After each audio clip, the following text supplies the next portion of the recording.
Holland से New York तक के लंबे सफर के हवाई किराए के हिसाब किताब के बारे में बिना कुछ बात किए बाबा जी की इस लीला का वर्णन मुझे सुनंदा ने स्वयं कैंची धाम में सुनाया।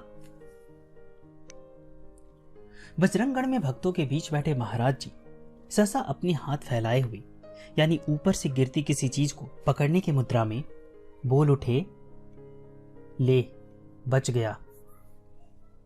महाराज जी के इस विचित्र से लगने वाले आचरण पर एकत्रित भक्त समाज हंसने लगा। बिना कुछ समझे महाराज जी भी हंसने लगे, पर कौन समझ पाया है कि कभी भी महाराज जी की ऐसी लीलाओं में निहित तथ्य और सत्य। तब तीसरे दिन कानपुर से आई एक कृतज्ञ महिला ने महाराज जी को प्रणाम करते हुए कहा, महाराज, मेरा 5 वर्ष का बच्चा छत से गिर गया था, मैं तब चीख उठी, महाराज। और तभी मकान के नीचे से गुजरते एक आदमी ने ऐसे यानी अपने हाथ उसी तरह फैलाए हुए जैसे महाराज जी ने फैलाए थे, हाथ फैलाकर मेरे बच्चे को अपनी गोद में थाम लिया। बच गया महाराज जी आपकी कृपा से, वरना। भक्तों की समझ में तब आ गया महाराज जी के हाथ फैलाने का क्या मतलब था।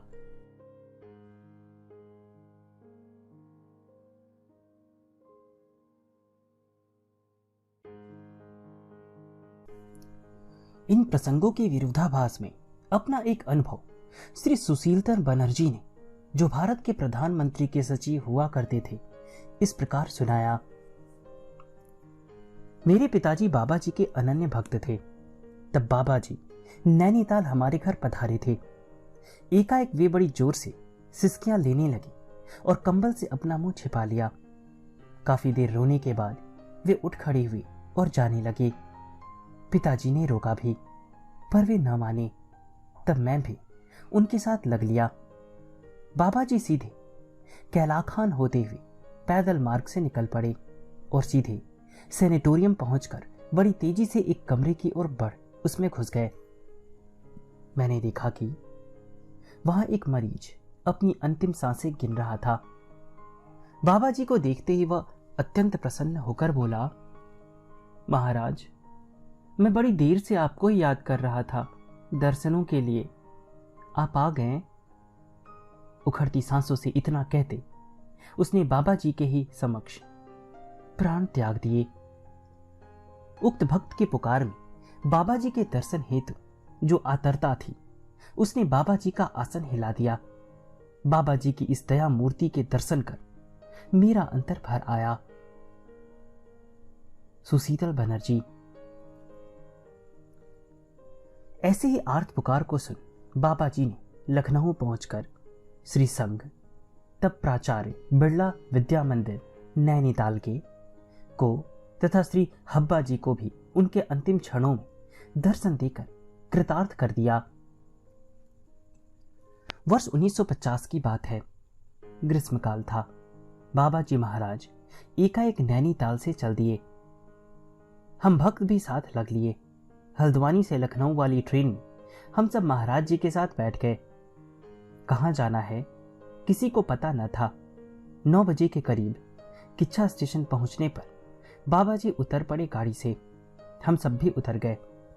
तब किच्छा में रोशनी का कोई प्रबंध न था और आबादी भी न्यून ही थी। अंधेरे में ही हम सब एक चाय की दुकान के सामने एक पेड़ के नीचे बैठ गए। तब मुझे महाराज जी ने किच्छा के थानेदार को बुला लाने को कहा। थाना करीब 1 किलोमीटर दूर एक निर्जन स्थान पर था। अंधकार, उस पर जंगल का रास्ता। मैं किसी तरह एक फरलांग चल पाया था कि महाराज जी पीछे से एक ट्रक में आ गए अन्य भक्तों के साथ। मुझे भी बिठा लिया गया ट्रक में। थाने के सामने ट्रक रोककर एक वृक्ष के नीचे हम सब बैठ गए। उस समय रात के 11 बज चुके थे। पेड़ के पास कई अनजान आकृतियों को देखकर पहरे का संतरी सशंकित होकर पास आकर पूछने लगा तो महाराज जी ने कह दिया, हम डाकू हैं। पहरेदार डर गया। तब एक भक्त ने उसे थानेदार को बुला लाने को कहा, पर वहां थानेदार होता तो आता। संतरी ने भी उसकी अनुपस्थिति के बारे में कुछ नहीं बताया और भीतर जाकर थानेदार की पत्नी से डरते हुए सब बातें बता दी कि डाकू आए हैं। उत्सुक स्त्री तब चार दीवारी से झांकने लगी। सभी ने आश्चर्य से देखा कि बाहर को देखते ही महाराज कहती वह स्त्री दौड़ती आई और महाराज जी के चरणों में लौट गई। संतरी मुंह बाएं देखता ही रह गया। महिला ने महाराज जी से घर चलने का आग्रह किया तो महाराज जी थाने के क्वार्टर के बरामदे में बैठ गए, कहते हुए कि तेरा पति घर में नहीं है, हम अंदर नहीं आएंगे। बरामदे में ही चाय आई और फिर भोग आदि भी। तब महाराज जी ने महिला को भीतर जाकर किवाड़ बंद कर सो जाने की आज्ञा दी। पूर्व में सबने देखा था कि एक पुलिसकर्मी महिला से बहुत घुल मिलकर निसंकोच बातें कर रहा है, परिवार के सदस्य की तरह। पर्वतीय सरल स्वभाव की वह महिला उसके आचरण को समझ नहीं पाई थी। थानेदार को सर्किल इंस्पेक्टर पहले ही डाकुओं को पकड़ने के बहाने वहां से हटा चुका था। उसका थानेदार की अत्यंत सुंदर स्त्री के लिए कुछ दूसरा ही इरादा था, जिसमें थानेदार के मातहत और वह पुलिसकर्मी भी शामिल थे। परंतु महाराज जी के आ जाने एवं वहीं जम जाने से उन सबका कलेजा बैठ चुका था। सुबह 4 बजे महाराज जी उठकर चल दिए। वहां से कुछ दूर पर मोटरसाइकिल में आता थानेदार बादाम सिंह भी दिखाई दे गया। उसे रोककर महाराज जी ने दुष्टों के षड्यंत्र के बारे में सब बता दिया कि किस तरह उसकी स्त्री का अपहरण होने वाला था और उसे आज्ञा दी कि इस विषय में बिना शोर की अपनी पत्नी को नैनीताल उसके सास ससुर के पास भेज दे। फिर महाराज जी और हम सब पुनः हल्द्वानी यानी नैनीताल आ गए। क्या अपनी स्थिति से अनभिज्ञ इस द्रौपदी ने महाराज जी को पुकारा भी था कि उसकी लाज रखने प्रभु स्वयं दौड़े पड़े आए? लखनऊ के एक मुसलमान भक्त के बरेली में रहने वाले संबंधी ने एक फकीर से धन प्राप्ति हेतु याचना कर डाली।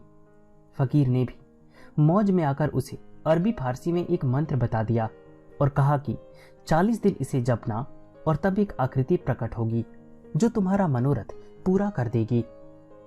पर इन 40 दिनों के जप के मध्य उस व्यक्ति का मन पलट गया और जब आकृति सचमुच प्रकट हो गई तो उसने ईश्वर दर्शन की याचना कर डाली। इस पर वह निम्न स्तर की आकृति यानी जिन्न रुष्ट हो गई और उसे तरह तरह से सताने लगी। उसका खाना पीना सोना चैन से कार्य करना सब हराम हो गया। यहां तक कि सोते सोते उसकी खाट भी पलट जाती। वह व्यक्ति दिन पर दिन सूखता चला गया। वह फकीर भी जिसने वह मंत्र दिया था उसके लिए कुछ न कर सका। टोने टोटके आदि भी सब बेकार हो गए उस जिन्न के आगे।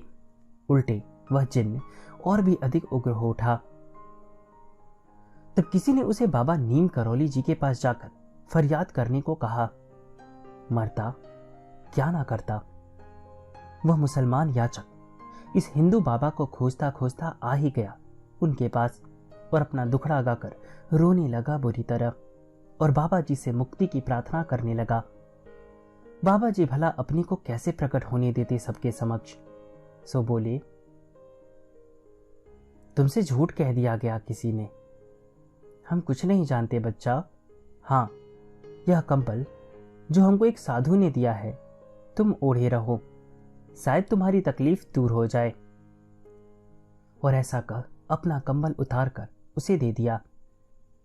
बस क्या था, कंबल ओढ़ते ही जिन्न गायब और उसको ऐसी शांति मिल गई मानो मीलों जेठ की दोपहरी में तपती बालों के ऊपर नंगे पांव चलने के बाद पीपल की नम छांव हासिल हो गई हो।